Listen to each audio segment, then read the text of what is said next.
Jesus didn't come to cancel the rules. He came to put them inside.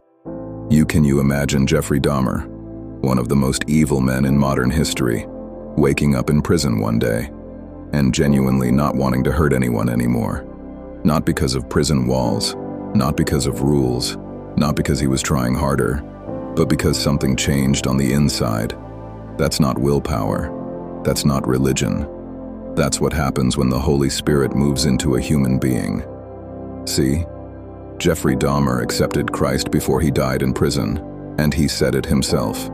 His whole life had been completely without God, and that is why he was capable of such darkness. Think about that. The law said don't murder.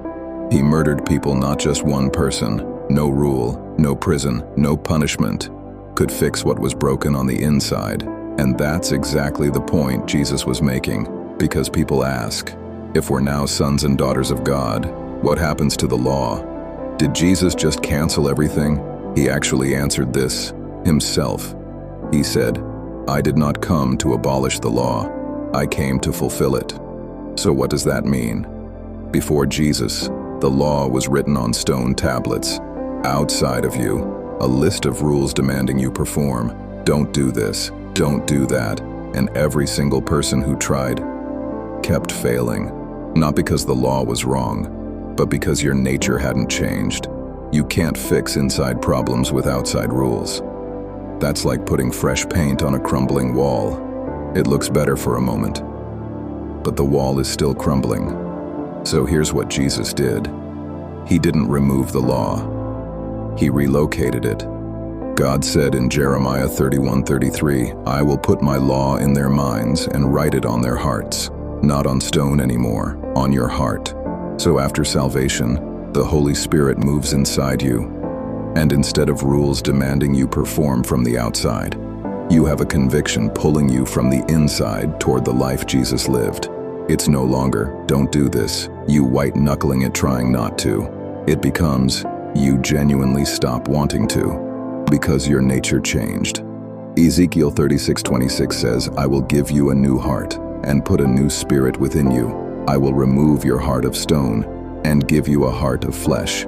God didn't patch up your old heart. He didn't repair it. He replaced it. That's why Dahmer could wake up in prison and genuinely be a different person. Same man, same body, same prison cell. But here's where people get it wrong. They get saved, and then they start trying to fulfill the law by themselves. Struggling every day, failing, feeling useless. You don't fulfill the law by trying harder. You fulfill it by surrendering deeper. Romans 13:10 says love is the fulfillment of the law. Not effort, not willpower, not religion. Love. The more you surrender to Jesus, the more your love for him grows. The more the law fulfills itself through you. Naturally, without struggle, without striving. You don't wake up forcing yourself not to lie. You just stop wanting to lie. You don't drag yourself to pray. You just need to pray. That's the Holy Spirit writing the law on your heart. So if you're saved and still struggling, don't look at your failures and say, I'm useless. God's door is never closed to you.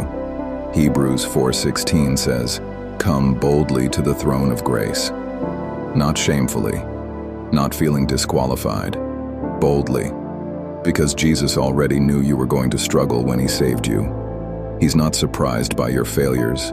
He's waiting for you to bring them to him. Just surrender more. Increase your love. Get closer to the Father. Because the closer you get, the more the law fulfills itself through you. If God could relocate the law into the heart of Jeffrey Dahmer, he can do it in you. You don't grow by trying harder. You grow by loving more. And when you really think about it, every single commandment God ever gave boils down to one thing: love. You won't murder because you have love in your heart. You won't steal because you have love in your heart. You won't lie because you have love in your heart. You will honor your parents because you have love in your heart.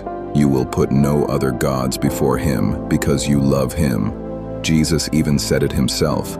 The greatest commandment is to love God with everything you have.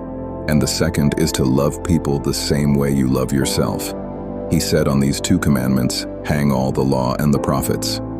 So the law was never really a list of rules. It was always a description of what a person who is saved and loves God naturally looks like. Get the love right, and the law takes care of itself. Follow for the next video. We're going to talk about why God didn't just forgive Adam on the spot, and what that tells us about justice, mercy, and the cross. God bless you.